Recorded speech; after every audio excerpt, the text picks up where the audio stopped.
It's not in the face! Thank you. Hello and welcome to Hey Not the Face with your host John Nash and your producer me, Steffi Haynes, and we have a betting scandal to cover.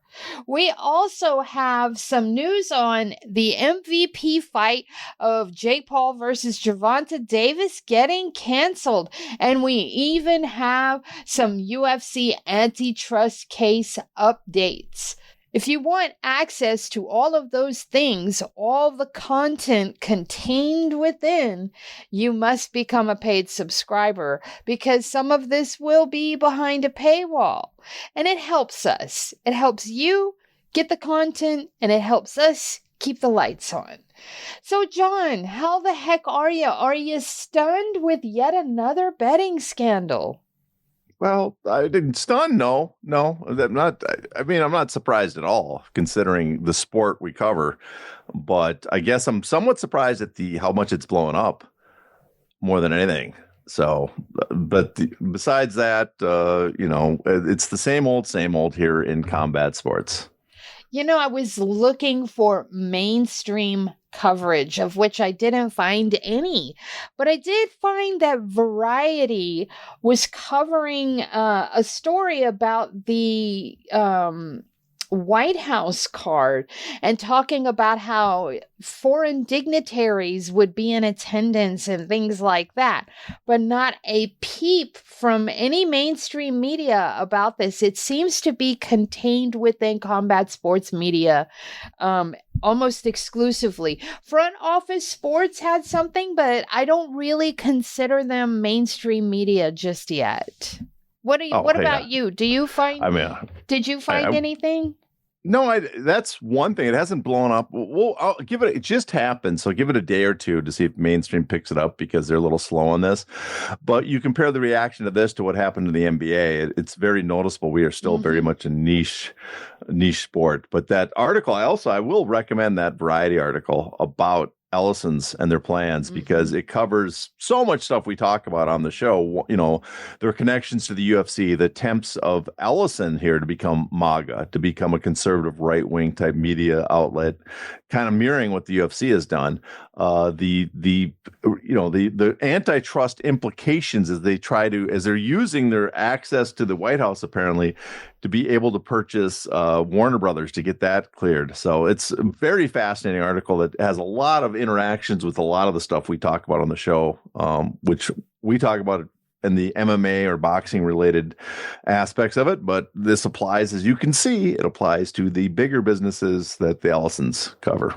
Yeah, and then you find out, they have had a split with Taylor Sheridan because they want to be too MAGA. And they also, today, news came out that they have like a blacklist of A-list actors that they will no longer work with. They also announced that the Star Trek 4 movie won't be going forward. And it's pretty notable in that regard because all of the main character actors are all activists. So I see a lot of change coming under Paramount, and some people had the audacity to tell me that they call Paramount the woke channel, CBS. Exactly, it's so crazy. But yeah, the changes that are coming, they don't look. To be quite honest, they don't look good because they are excluding a lot of really talented actors from their roster, and I don't think that's good. So there's a lot of problems I have with it. The whole entertainment industry needs some regulations, some fixes, and I don't know if we're going to get it. Yeah, not anytime soon. That's for sure. Yeah. All right, so I guess we should get down to brass tacks. And the first topic, as is our habit, our routine, whenever there are antitrust case updates, that's what we lead with. So There is no change. This week, we are leading with antitrust updates, and this time in the Davis v. Zuffa case. So tell us what the hearing that happened this week was about and what was the outcome. Well, on Monday, there was a hearing at 10 a.m. in the morning. Thank God Paul Giff moved to Vegas, so he attended, and we got some coverage of it. We got someone there to actually witness what happened. Now, this case is for the Phil Davis v. Zuffa antitrust complaint. He is trying to file a class action. He's asking the court to make his case a class action. He's filing, accusing the UFC of antitrust violations. But unlike the more famous cases, the Lee case that got settled, and I should note, I've talked to several fighters that got their checks. So the checks, I don't know if everybody's got paid, but it looks like they are rolling out, as we mentioned last time. They are doing it in batches because they have to be 100% certain that the right people get the checks. I guess they get one try. They don't want to send someone, the wrong person, their money, someone else's money. So that money's going out. That's good news. But that's the more famous case, Lee. Then the Johnson case, which is almost identical, that covers UFC fighters from 2017 until today, is the second case. Davis, though, he is asking to represent non-UFC fighters, and Davis is not asking for monetary damage. He does not want to be paid for this case. He is asking that Judge Boulware grant injunctive relief and basically orders the UFC to change their contracts to make the market more competitive. So it's a big case, and we've gone over again and again why it's so major. I mean, it should be pretty clear to anybody listening. If you're asking for contract changes to the UFC, and the judge does grant that and says the contracts can't be no more than 1 year in length, that's a massive change. And also the implications to the other cases are that this will give leverage that the UFC will be so afraid of those changes, they might call settle. And that would handle the Johnson case, so you wouldn't have to worry about that any further. And it would also handle the third antitrust case that's currently going, that they're trying to make a class action, the Misha Cirkunov case, which is being filed on behalf of those fighters that signed arbitration agreements and class action waivers, which means they cannot technically take part in the class action. So Davis, if that moves ahead, that could compel the UFC to settle all those cases at once because of the threat of this injunctive relief. So that is what's hanging in the air in this case. That's what makes it so important. And so what happened at this? They had a hearing. The judge did not make a determination. He's still gonna ponder, still gonna make up his mind on what he's gonna do, but he took under consideration the arguments. And what is the argument? Well, the UFC claims that they have basically two major claims.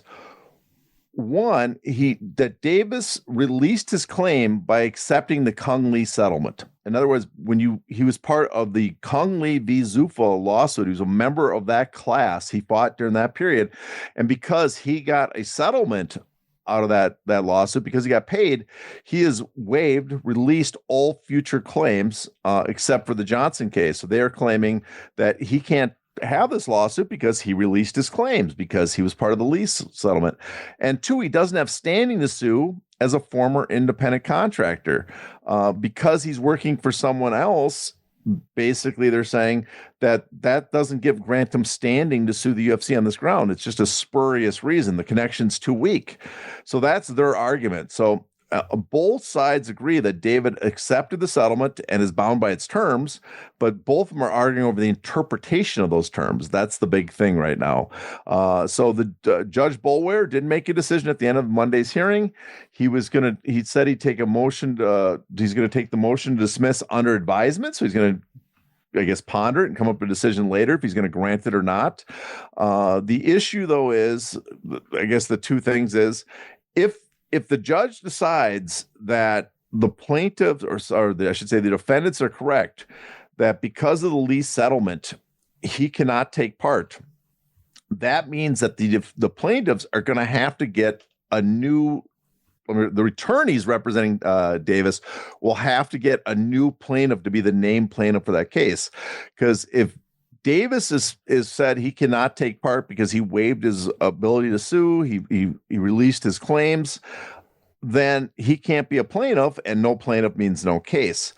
So fighters this is huge for you, because if there is no plaintiff for this case, then all those things I said before about the injunctive relief, about using it for leverage on the settlements for the other cases, doesn't happen. The other cases have to go through the court system and win on their own merit, instead of having this kind of deus ex machina step in and take care of everything for everyone. And so, do the attorneys, do they have someone else that can replace Davis as a plaintiff that was not part of the Kung Lee suit if the judge rules that way? I don't know. We've seen that it's been very hard to get fighters to sign up for these lawsuits. So we will see if they have someone else that's willing to do it or not. So that's one big thing.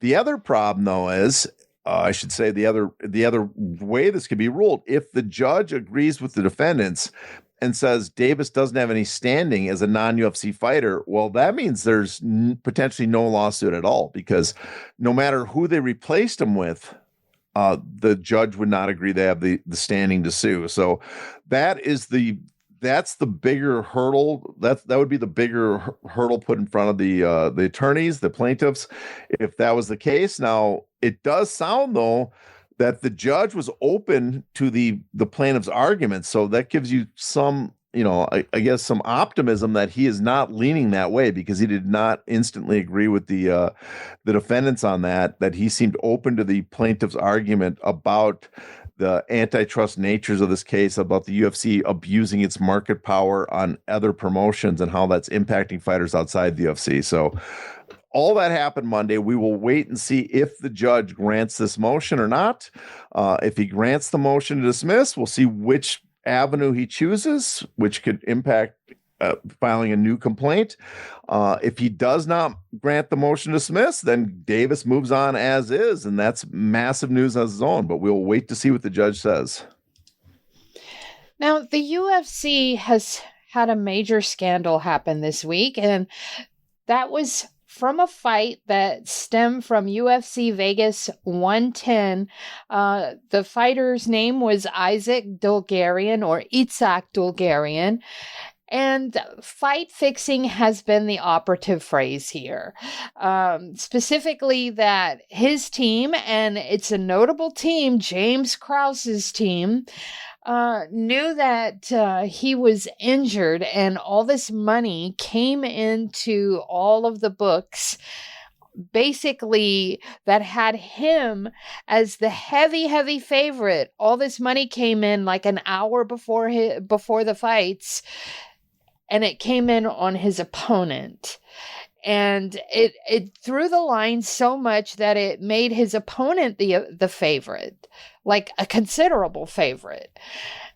Anyways, betting sites have refunded bets, and some have even issued extra credit to those that made bets on this fight, with the exception, a notable exception, DraftKings. What's your reaction to this?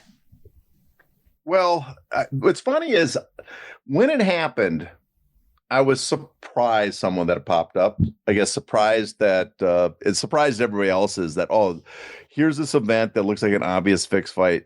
But I wasn't that surprised, because if you followed the show, if you've talked to us, or going way back to conversations, I guess, with Brent Brickhouse and Old Bloody Elbow, fixed fights seem so natural to prize fighting. I'm not surprised.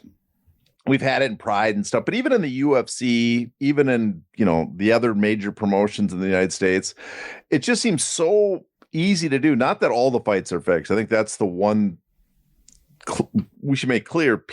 A lot of people throw out, that fight's fixed, this fight's fixed. You claim it's fixed, or they, I should say, claim it's fixed because they don't like the outcome, or it was a weird fight. I'm sure most fights are not fixed, but I'm also sure that there are plenty of fights, a sizable minority of the fights have been fixed in some ways, be it a fighter intentionally throw the fight, or that someone had inside information to take advantage of the betting throughout the history of the sport, because it's such an easy thing to do. Again, though, I'm talking about a small minority, but it's an easy thing. So I didn't think I was not that surprised, but I was somewhat surprised at the reaction everybody had, because the fan base really latched onto this, and it's now blowing up on social media the last couple of days. And that's the part I found surprising. And this, it reminds me amongst MMA fans, similar to the reaction you saw in other sports, Major League Baseball and NBA, which are having their own scandals. But those have crossed into mainstream, as we've said. But this, I was, I guess, more than anything, a little surprised at how big everyone's taking this. In many ways, the reaction to this is much bigger than previous scandals. I know a lot of people like to compare it to the TRT scandal, put in air quotes. But as someone that covered the TRT scandal, someone that had one of the original pieces that Josh Gross beat me on outing the story, on getting the first story out by only a day or two. That story was not nearly as big as this in just a few days. That when Belfour's drug test got leaked, a lot of people thought that was going to be a massive story. It had no crossover to mainstream, but also was talked about a bit in MMA circles. But this seems much bigger, and that's the part I think that's really catching my eye, is how much the fan base is latching onto this. And I think that says a lot about how much of the fan base is betting on these events. Yeah. I'm going to go off script for a moment here. I mentioned DraftKings on purpose because they're the only book that I have seen that hasn't refunded that bet. So I have a question for you. Why is DraftKings so very important to the UFC? Well, DraftKings has a sponsorship deal with the UFC, does it not? Still? Yeah. That is the DraftKings, and that's what makes this story kind of big for the UFC. In many ways, it's, I don't think the UFC is too concerned about it. I don't think anybody's going to come after them. The fear for the UFC is in many ways what the fear of pro wrestling. When, we can go back to the history of pro wrestling over 100 years ago. Pro wrestling was a sport built almost exclusively on gambling. What killed pro wrestling is everybody realized it was fixed. I wouldn't call it fake at the time. That's something that happened later. Fake being like was entertainment stage performances. No, it was fixed that the people wrestling were good wrestlers and could wrestle for real, but the outcomes of the match were many times predetermined because of gambling interest. And that killed the interest in betting on it because everybody was convinced every match was fixed and no one was happy. And that's why, in many ways, why pro wrestling migrated to the entertainment sports spectacle, because no one was going to place bets on it anymore. And that's somewhat the fear of the UFC, I think, in some ways for this, is because the fan base, you do not want your fan base, who now includes a sizable number of people betting, you don't want them to look at the sport as fixed, that you cannot get a fair chance of betting. Now, the opposite might happen.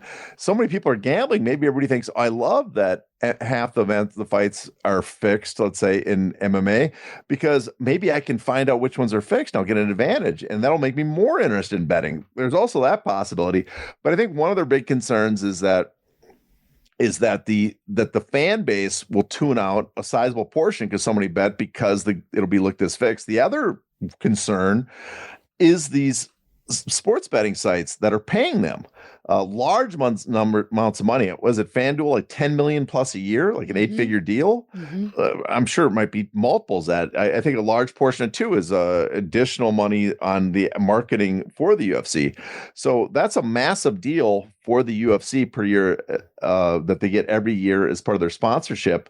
And the concern they have is these sites might not want to pay as much for the UFC or work with them as much if they're losing money because so many of the matches are fixed and people are taking advantage of it, or if people are not placing bets with them because they're convinced the fights are fixed.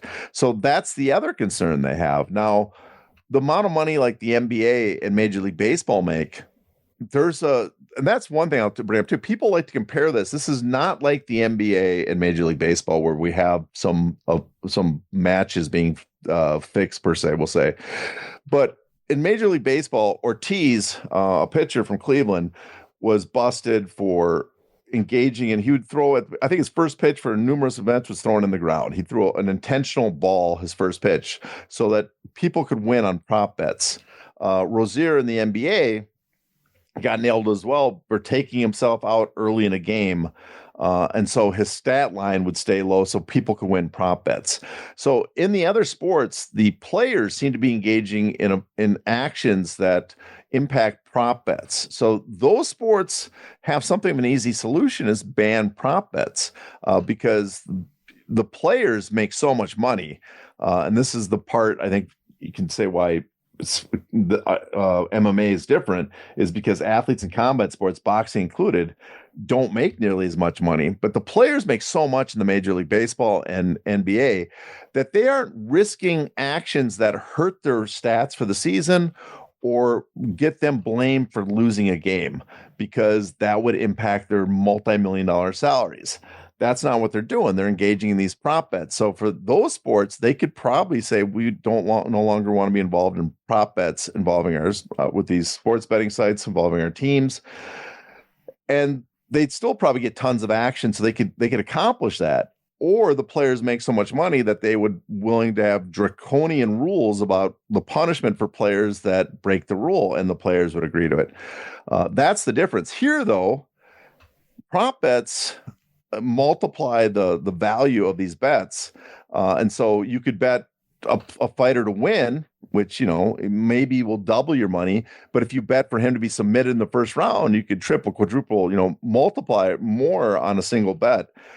And fighters, the only way you can, in MMA really, that you can achieve a bet is if someone loses. So the fighter has to take a much bigger risk for his career by basically committing to a loss because that's the nature of the sport. There's there's no first pitch bets really that have a lot of traffic or things like that where you could get away with it in MMA like you could in the big sports.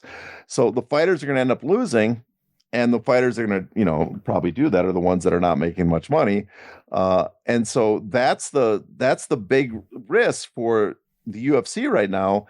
Is if the sites that are paying them tons of money, I think even more so than the image of the sport being fixed, is if the sites that are paying a ton of money find that they no longer want to sponsor the UFC because they're not getting a return because there's so many fixed fights, or they're not getting as much traffic and bets because people are assuming the fights are fixed. That's the UFC bottom line that's potentially impacted by this scandal.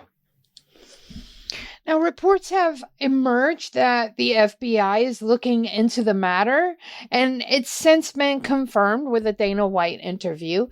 Do you think the UFC is worried about that, considering how friendly they are with Kash Patel and this whole administration?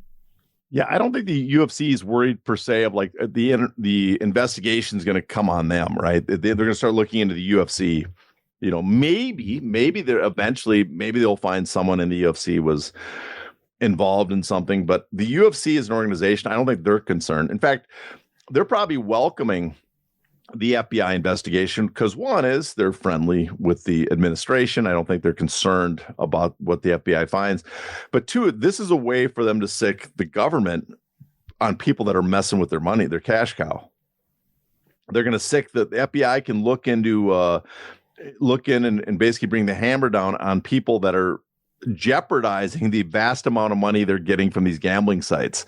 And so that will protect them so they can continue to make tens of millions of dollars per year from the endorsements they're getting, and also get the ratings they get from people tuning in. So I think they're going to welcome any FBI investigation because any FBI investigation is just going to be on behalf of them. They're not going to be looking at the UFC. They're going to be looking into the fighters.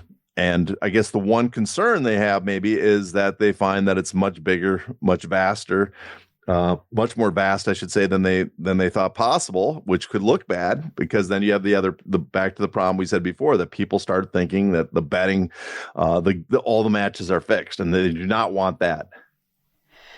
Many have suggested that everyone from managers to referees, judges are complicit in this growing scandal. Do you believe that's accurate? I mean, it's conceivable, but right now, all we know is that a fighter on Saturday had some irregularities on his betting and put in a dog shit performance that looked like he was letting the other guy beat him, right? That's all we know right now. We know on Twitter, there's an account called Harry Mack that said there's much more investigations, much more suspicious event or fights that they're looking at, and that's very well possible. I mean, I have not heard that myself. I don't have access or don't have connections to the FBI or investigative services that look at this stuff specifically, so I would know. But that's possible. But right now it's one limited fight. So would I be shocked if it's just a few fights? No. I mean, I think it's more than one. Obviously, I think there's it's just too easy to do that there wouldn't be more than one fight. But is it a vast scandal, involves multiple other people? I don't know, but that's possible. But if you look at the people involved in the sport, you look at the money that's involved, what makes UFC particularly so good for this, such a perfect situation for sports betting, for fixing sports bets, is that, as I mentioned, NBA players and major league players make a ton of money. And so they will, they're degenerate gamblers themselves, and they will engage in activities to fix prop bets and stuff. But it's hard to get them to throw matches, to do the. You mean throw games? Throw games, I should say. Throw games. The sports that you see that more often are college sports, where players will, they will throw games. Tennis, you see, because some tennis players at the bottom don't make as much. There's a lot of sports gambling, fixed games and matches and that as well. That was a big scandal. But with UFC, you have large numbers of fighters that do not make very much money, make very, very, very little money. They're in starvation wages. And unlike a lot of the other boxing promoters or other MMA promoters had the same thing, they have a massive audience, and that massive audience bets a lot. And so there's a lot of traffic, a lot of activity on each of their bouts, right? And so it makes it easier to put large bets on a prelim fighter, especially maybe not for some of the fight nights, but on the pay-per-views and stuff, especially. You could find a guy who's not making much money, I'm sure, pay him off, bribe him, whatever. In addition, there's also the thing about how much information fighters share with their training partners or at the PI Institute about their injuries that give everybody an inside track. But that's a little different than fixing a match. That's just having inside information. But fixing it, you've got to find a guy that's not making a lot of money. You could pay him off with more money than he's ever going to get fighting. He knows his career's not going anywhere. And then you can lay a large number of bets. What seems to have caught this one was they were not sophisticated enough to do this on an event that had more bets being laid, to hide it more, and we're not doing it from accounts that were, I guess, better prepared to conceal the activity. So it made it more obvious, but I am sure on bigger events, it would be easier to do this. And, and you stretch it out. You don't have to make a killing every fight. You just stretch it out over a long period of time with multiple fighters. It just sounds too easy to be done, easy to do for it not to be done. And I think that's why I look at this and say, there's gotta be there's gotta be something there, because it's too obvious a market for this type of sports fixing, especially when it's so much easier than the NBA or at Major League Baseball. I think the other link here that also was a dead giveaway was the James Krause link. That sort of finding out that Isaac Dulgarian was a James Krause fighter was like, shit, you know what? That seals the deal. That raised an eyebrow, but that also suggests in some ways that it's not as widespread as we think. I mean, the other possibility is that their attention was alerted to this because he was connected to James Krause and it was of a different fighter. Maybe they would have let it, slip under the radar. But I'm also not convinced. I'll say one thing too. All the fighters on the broadcast that called out his performance, Michael Chiesa afterwards and Daniel Cormier during the fight, I'm not 100% sold that they would have had that same reaction if they didn't know the line had moved that much, if the fight hadn't been that suspicious. And that's just, maybe I'm wrong. Maybe they would have called it out the same. But I almost had the feeling that because everybody knew this, this was widely reported that this was happening right before the fight, people caught wind of this, because everybody knew that something suspicious was going on, I wonder how much that influenced the reaction from other fighters at the moment to really come down hard on this, because it just did not seem like the normal reaction I've seen from announcers. I mean, I've seen them, rip into people, but not that same way. And it just felt to me like the information was out there. And they were kind of like, well, it's very likely that this happened. I might as well lay into them because this is an opportunity to put myself on the right side. Do you think it could have been, they could have been instructed to do so? You know what? It's possible, but it also is one of those things where you just know what would make your employer happy, right? Mm-hmm. And it's just like, well, my employer is, they're not going to like this performance, and I can't, it's only going to endear me to them if I come on down hard on someone that everybody assumes basically threw a fight. Now, other reports have come in that UFC athletes are, being offered money to throw fights. I think 4 or 5 other UFC fighters came forward and said that they had been offered money to throw fights. Do you think that's plausible? To access the bonus content of this episode, you must be a paid subscriber. To do that, go to heynottheface.substack.com and subscribe today.